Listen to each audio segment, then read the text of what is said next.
Hey everyone, welcome back to my channel. Today I have a story that's going to take you on an emotional roller coaster. It's about family dynamics, favoritism, and a revenge that I never thought I'd orchestrate. So grab some snacks, get comfy, and let's dive into one of the most infuriating days of my life, graduation day. It was a beautiful spring morning in May, the kind of day where the sun shone brightly, birds chirped, and everything felt hopeful. I, Alex Thompson, had finally made it to graduation day. After 4 long years filled with sleepless nights, endless assignments, and a few too many cups of coffee, today was supposed to be a celebration. My friends were buzzing with excitement, talking about their future plans, and I couldn't help but feel a swell of anticipation. But as I stood in line, wearing my cap and gown, I felt a knot in my stomach.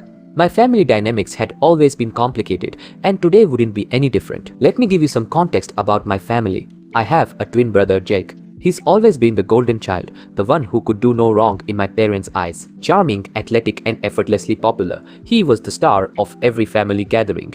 I, on the other hand, was the quiet one, the bookworm who spent his time buried in novels and academic pursuit. I often felt like a ghost in my own family, overshadowed by Jake's achievements. Growing up, I remember countless family dinners where my parents would regale guests with stories of Jake's soccer trophies or his latest achievements in school. Did you hear about Jake's winning goal in the championship?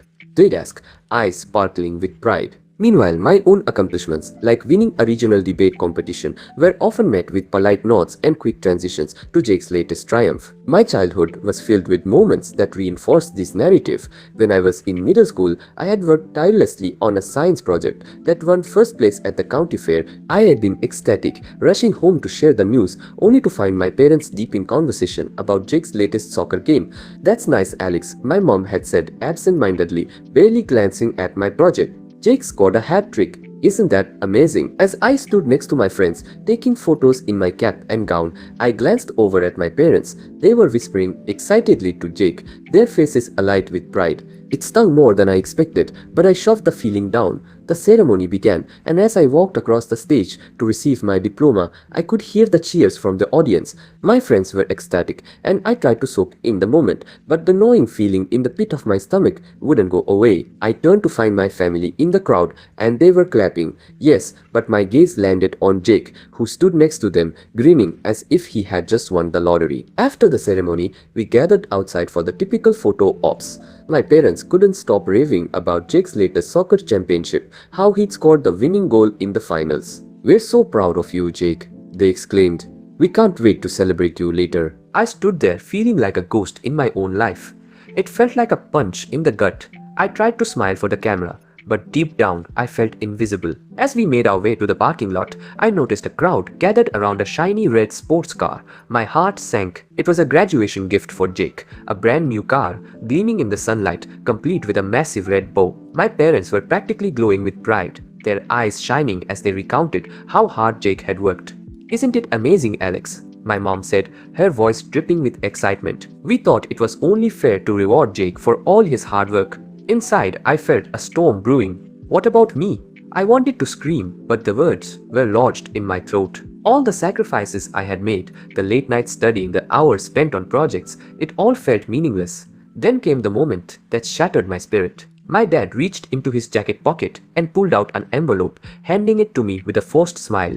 "Here you go, Alex. Just a little something to help you get started in the real world." Confused, I opened it. Inside were bills and debts.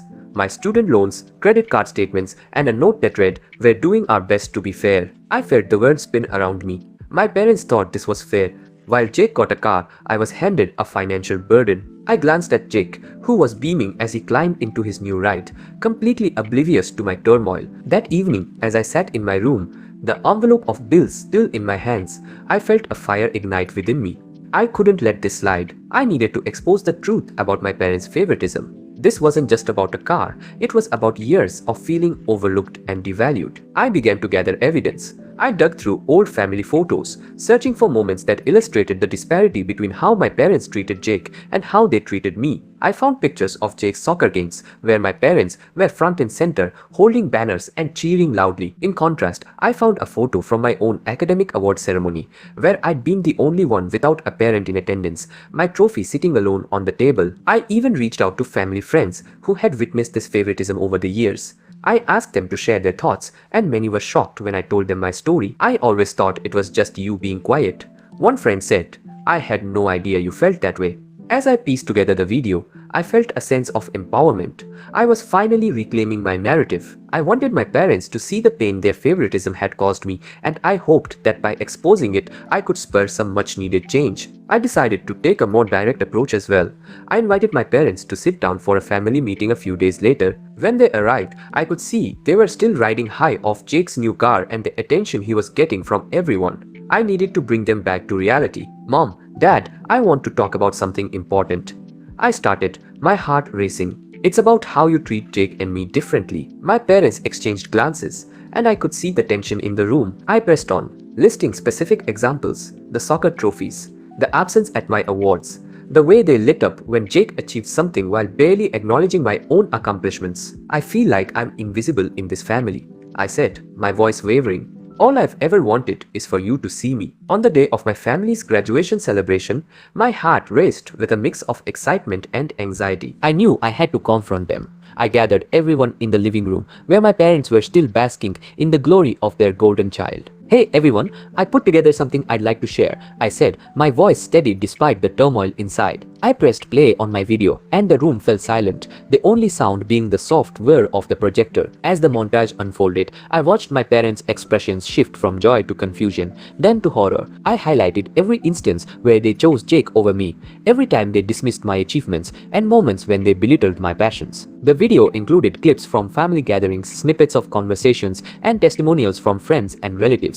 I even included a clip of my parents discussing Jake's soccer game, juxtaposed with a clip of them brushing off my academic achievements. I ended the video with a powerful message: this is the reality of being the second son. The fallout was intense. My parents were furious, but the rest of my family and friends rallied around me. They couldn't believe my parents' blatant favoritism.